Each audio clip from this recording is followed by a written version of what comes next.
Welcome everyone to English 3378, Document Design and Publishing. I just wanted to get us started thinking a little bit about what that means, what that could mean, what all we might try to do, talk about, cover in this course. One of the things you'll hear me refer to, and I'll have you do some reading and think about, is the idea of visual rhetoric. And you may have had some experience with that, or if not, you may be thinking, well, what is visual rhetoric? For me, visual rhetoric is the way we make meaning when we see anything. It can be textual, it can be white space. Like on this screen here, there's white space.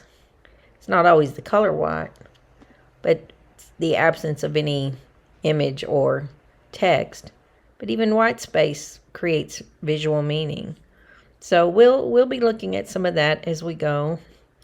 But I wanted to talk mostly in this first video to get us started about what is document design and what is, and when we say publishing, what do we mean by that?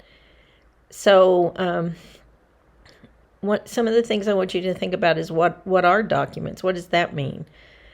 One way to think about it is we've got print versions and then we've got digital versions.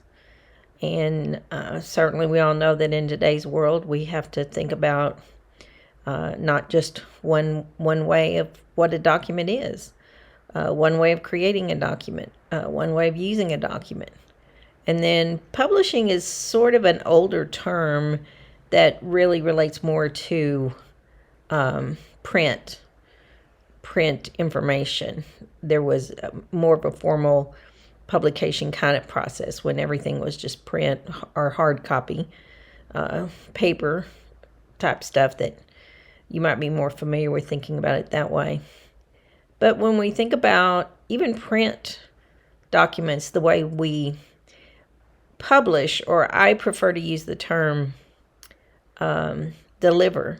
How do we deliver information? So I want you to think about that. That's a really important concept, because a lot of what we're going to be doing in this class is practical application, and you're going to learn how to use InDesign. We're going to do some community projects where you actually are working on something that somebody's actually going to use. But we can learn practical skills, or we can learn practical rules or whatever. But if you're not thinking about the larger concepts as to how is that being used, how do people make visual meaning, then you're really going to be limited. If you have a list of rules but you don't think about why were they produced, how did they function, what's their purpose, how are they open to change? They probably are changing. So much changes so quickly these days. So I want you to look at, I pulled up this example of some of